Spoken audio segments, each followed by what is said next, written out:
नमस्कार दोस्तों, मैं सोनम गोयल आप सभी का स्वागत करते हैं राइस स्मार्ट हिंदी के यूट्यूब चैनल पर। और आज मैं फिर से लौट आई हूँ आप सभी के सामने एक नए वीडियो के साथ, जहां फिर से हम लोग तैयारी कर रहे हैं अपने एसएससी की, क्योंकि जोर शोर से और बहुत कम समय हमारे पास बचा है।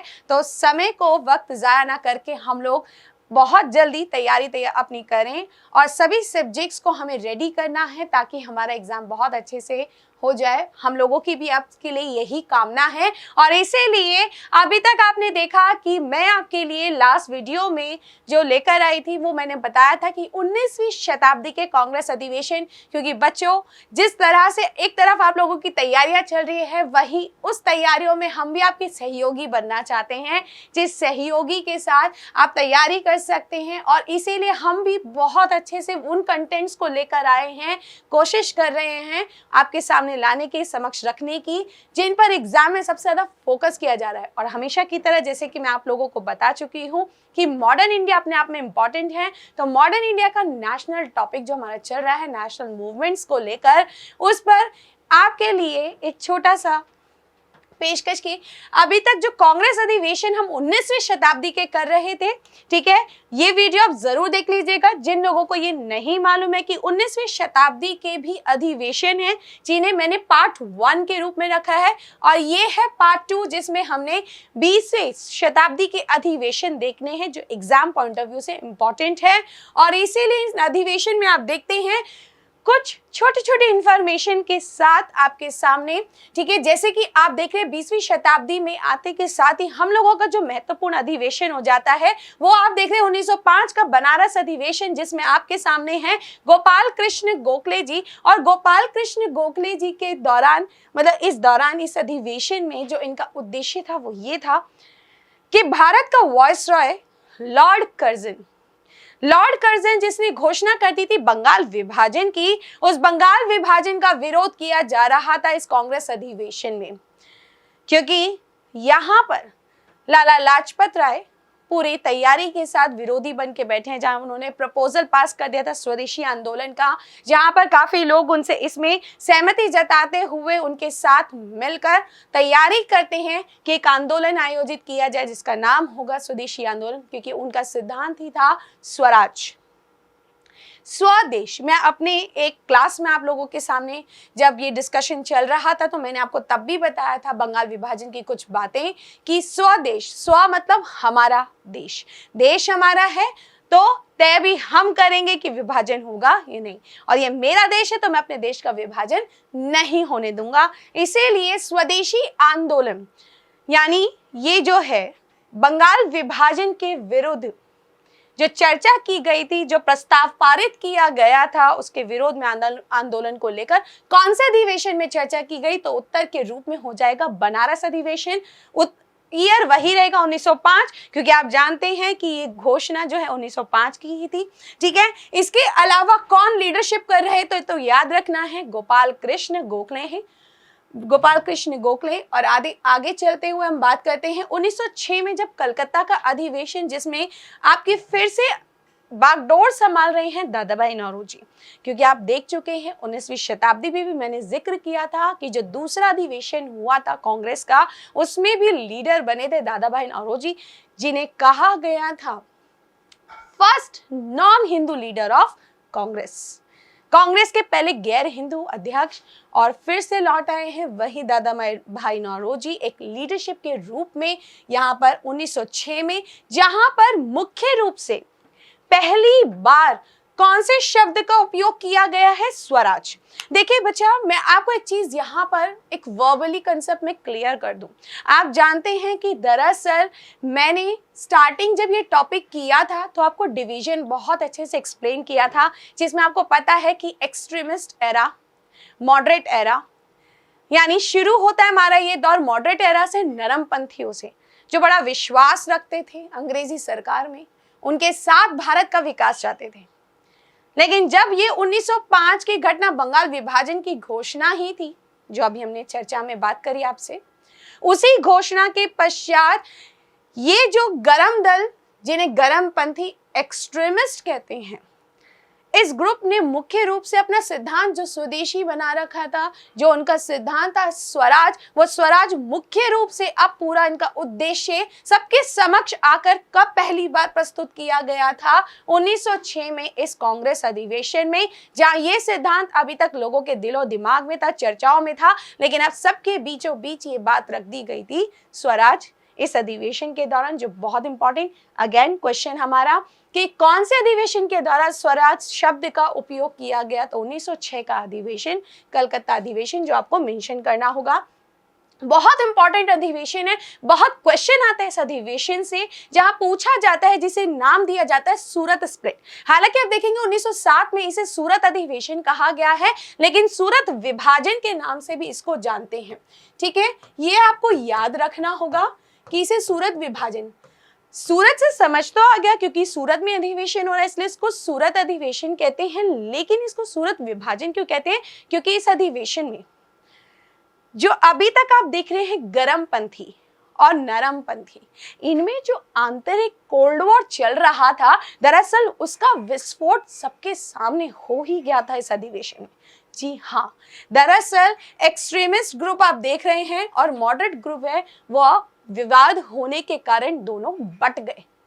ये कांग्रेसी दल दो भागों में बट गया है, यानी गरमपंथी और नरमपंथी, उग्रवादी और आप उदारवादी, गरमपंथी नरमपंथी के नाम से भी जान सकते हैं। तो इस तरह से विभाजन जब हुआ था 1907 में, उसकी अध्यक्षता कौन संभाल रहे थे? बहुत इंपॉर्टेंट क्वेश्चन है, बहुत ही ज्यादा आपने देखा होगा क्वेश्चन पूछा जाता है। रासबिहारी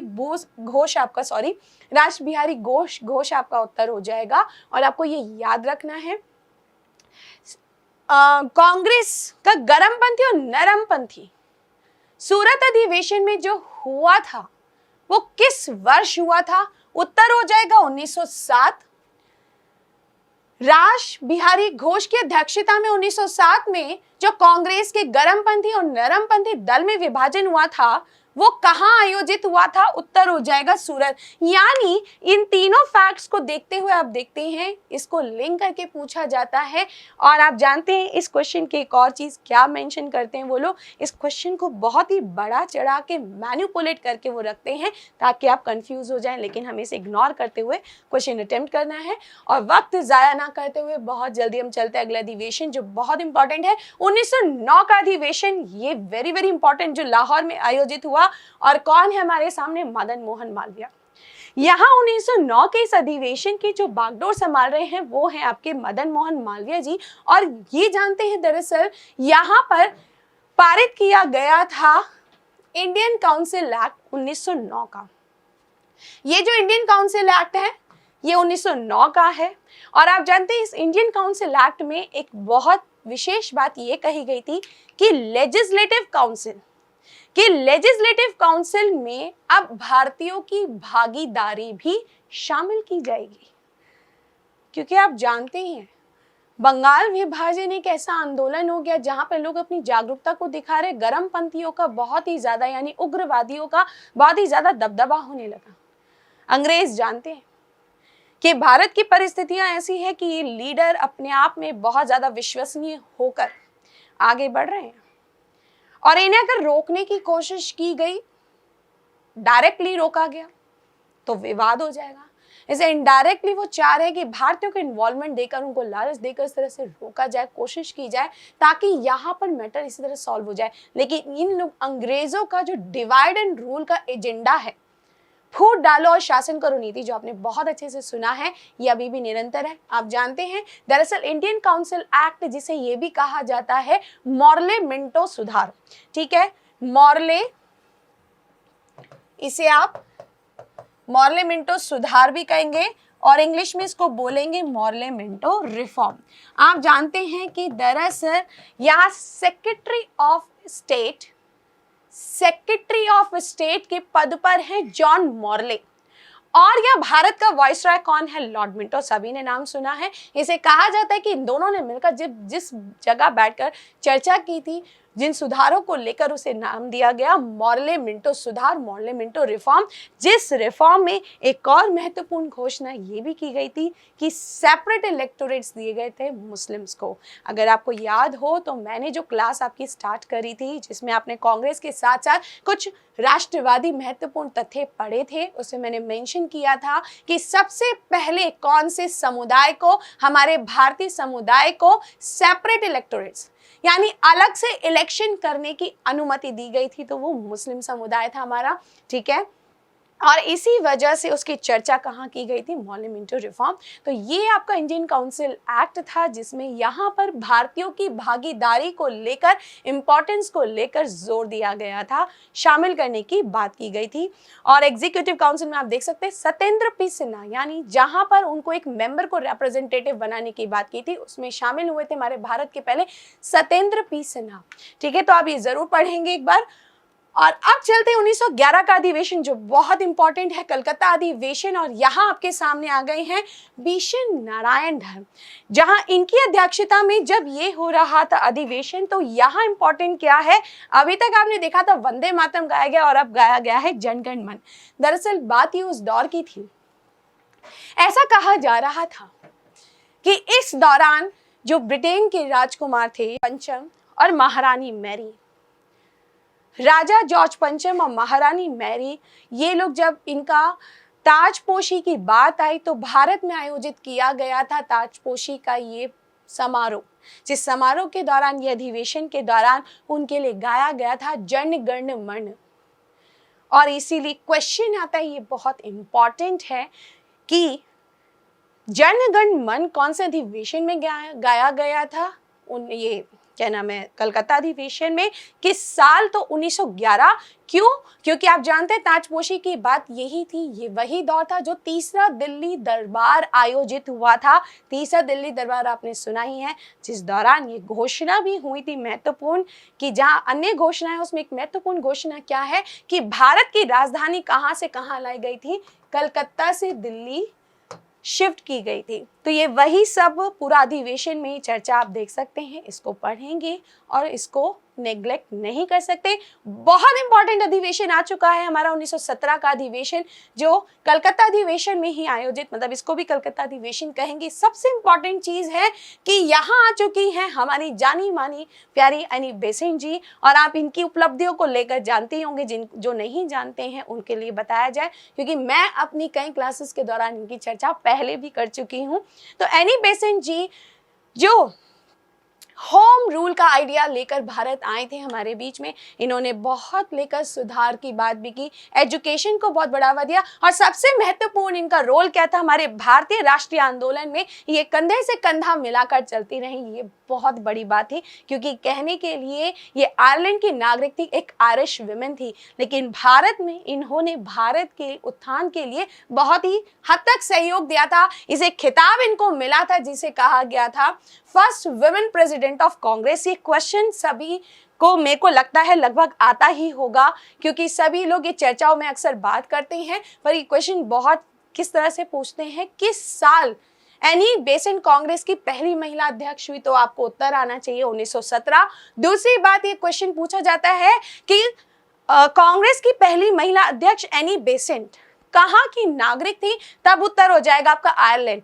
आप क्वेश्चन बैंक देखिए, उठाइए, चर्चा करेंगे, तब आपको समझ में आएगा कि कौन से अधिवेशन की मैं बात आप लोगों के सामने कर रही हूँ, जो बैक टू बैक ईयर्स पूछे जाते हैं। लेकिन यहाँ पर एक और चीज है कि आप देख रहे हैं कि एनी बेसेंट जहाँ इन्हें खिताब मिला पहली महिला अध्यक्ष होने का, वही नेक्स्ट अधिवेशन में आप सबके सामने एक और दिलचस्पी फैक्ट के साथ लेकर आई 1925 में, जब कानपुर अधिवेशन में हमारी भारत की कोकिला आप जानते ही हैं, ठीक है, सरोजनी नायडू को दरअसल खिताब मिला था फर्स्ट इंडियन वुमेन। भारत में जो कांग्रेस है, इसकी पहले भारतीय मूल अध्यक्ष, स्त्री अध्यक्ष कौन हुई थी, तो ये सरोजनी नायडू, आपको मालूम होना चाहिए। ये अधिवेशन कहाँ आयोजित हुआ था, ये क्वेश्चन बहुत आता है, उत्तर होना चाहिए आपका कानपुर, आपको पता होना चाहिए। साथ के साथ आप जानते हैं कि यहाँ पर सरोजनी नायडू के रोल को लेकर कम नहीं है, क्योंकि बहुत ही कम उम्र में 13 वर्ष की आयु से ही इन्होंने आर्टिकल लिखना शुरू कर दिया था। और आप जानते ही हैं कि फर्स्ट वुमेन गवर्नर भी सरोजनी नायडू। इनके रोल को लेकर हम लोग कहीं भी लिमिट नहीं कर सकते हैं, ठीक है। तो यहाँ पर इनके बारे में थोड़ा सा अच्छे से आप पढ़ते रहेंगे। और अब हम चलते हैं आगे। वेरी वेरी वेरी इंपॉर्टेंट अधिवेशन, जो मैं यहाँ ये नहीं कह सकती आप इसको इग्नोर करें, क्योंकि यहाँ इस अधिवेशन जो लाहौर में आयोजित हुआ है वह आपके सामने आ चुके अध्यक्ष के रूप में जवाहरलाल नेहरू। दरअसल ये बात उस दौर की थी जब गांधी जी 6 साल की सजा काट कर आए थे। फिर से उन्होंने दिलचस्पी ली थी भारतीय राजनीति में, और ये बात उस दौर की है जब अंग्रेजों ने नेहरू रिपोर्ट का विरोध कर दिया। तब गुस्से में आकर यह अधिवेशन आयोजित किया गया था कि नेहरू रिपोर्ट की अवधि हुई समाप्त, और इसीलिए अब हमारा पूर्ण उद्देश्य क्या हो जाएगा, पूर्ण स्वराज यानी संपूर्ण स्वतंत्रता। ये क्वेश्चन इतना पूछा जाता है, आपको मालूम होना चाहिए, क्योंकि इस अधिवेशन के दौरान जानते हैं जब 31 दिसंबर आप जानते हो साल का अंतिम दिन होता है, जहां हम जैसे आप जैसे लोग पार्टी सेलिब्रेट करते हैं। उस जमाने में बहुत जरूरत थी आज़ादी की, क्योंकि अब तक हम लोग बंधे हुए थे, ठीक है, अंग्रेजी सरकार के नियंत्रण में थे। तो ऐसे में आप जानते हैं कि यहाँ पर हम लोगों की एक ही इच्छा थी कि हमें पूर्ण स्वराज मिले। और जैसे ही रात्रि का 31 दिसंबर की रात्रि का 12 बजे का घंटा बजा, वैसे ही आपका नेहरू रिपोर्ट की अवधि समाप्त, और तब रावी नदी के किनारे तिरंगा झंडा फहराया था जवाहरलाल नेहरू ने। ये क्वेश्चन आता है कि तिरंगा झंडा, हमारा भारतीय तिरंगा झंडा सर्वप्रथम किस अधिवेशन के दौरान फहराया गया? लाहौर अधिवेशन। कौन सी नदी किनारे? रावी नदी किनारे। नोट्स में आपको जरूर मेंशन करना है, बहुत इंपॉर्टेंट है, ठीक है। और ईयर ऑफ कोर्स मालूम होना चाहिए, क्योंकि 1929 का ये वो समय था। और आप जानते हैं कि 26 जनवरी डिसाइड की गई थी डेट। 2 जनवरी को मीटिंग बुलाई 2 दिन बाद, और 26 जनवरी डेट डिसाइड की गई थी कि भाई हम लोगों को 26 जनवरी 1930 को मिल जाएगा पूर्ण स्वराज। लेकिन अफसोस, हमें जब ये पूर्ण स्वराज नहीं मिला। इसे जो संविधान हमारा तैयार हुआ था वो संविधान लागू किया गया था ठीक 20 साल बाद 1950 में, जिसे आज मनाता है पूरा भारत 26 जनवरी को गणतंत्र दिवस के रूप में। और अब चलते हैं नेक्स्ट अधिवेशन, जहां आप देख रहे हैं कि बहुत जल्द हम स्वतंत्रता के करीब आने वाले हैं और आपके अधिवेशन का भी समय खत्म होने वाला है, ठीक है। तो यहाँ देख रहे हैं कि इस अधिवेशन जो 1946 में हुआ है, मेरठ अधिवेशन, आचार्य कृपलानी जी जो हैं यहाँ अध्यक्ष के रूप में आते हैं, और ये भारतीय आजादी से पहले का अंतिम अधिवेशन, क्योंकि इसके बाद जो अधिवेशन होगा 48 में भारत आजाद था। इसे ये क्वेश्चन अभी तक नहीं पूछा गया है, मैं आपको बताती हूँ, लेकिन ये क्वेश्चन पूछने की पूरी संभावना हो सकती है। इसे संभावना भी हमको लेकर चलनी है, वो वाली संभावना नहीं, पॉसिबिलिटी वाली, ठीक है ना। गलत नहीं जाना, हमेशा पढ़ना होता है, ठीक है। तो ये लास्ट अधिवेशन, अंतिम अधिवेशन है जो भारत आजादी से पहले था। इस दौरान हालांकि आचार्य कृपलानी जी एक अध्यक्ष के रूप में थे, लेकिन यहाँ इस अधिवेशन के दौरान पंडित जवाहरलाल नेहरू ने फिर से वही तिरंगे झंडे को फहराया था, जो आपका साइज के तौर पर था 9x14 फुट। और इतना ही नहीं, ये खादी का तिरंगा झंडा बना हुआ जिसमें बकायदा चक्र भी था, और कहा जाता है सबके बीच में फहराया गया था, जिस दौरान INA इंडियन नेशनल आर्मी, याद कीजिए सुभाष चंद्र बोस, कौन नहीं जानता सुभाष चंद्र बोस जी को। तो सुभाष चंद्र बोस जी द्वारा गठित जो INA थी, उनके भी कार्यकर्ता वहां पे, मतलब जो गवर्नर थे उनके, मतलब जो लीडर थे, वो भी इस दौरान शामिल थे। ये था मेरठ अधिवेशन, जहां भारतीय पहचान छोड़ दी गई थी।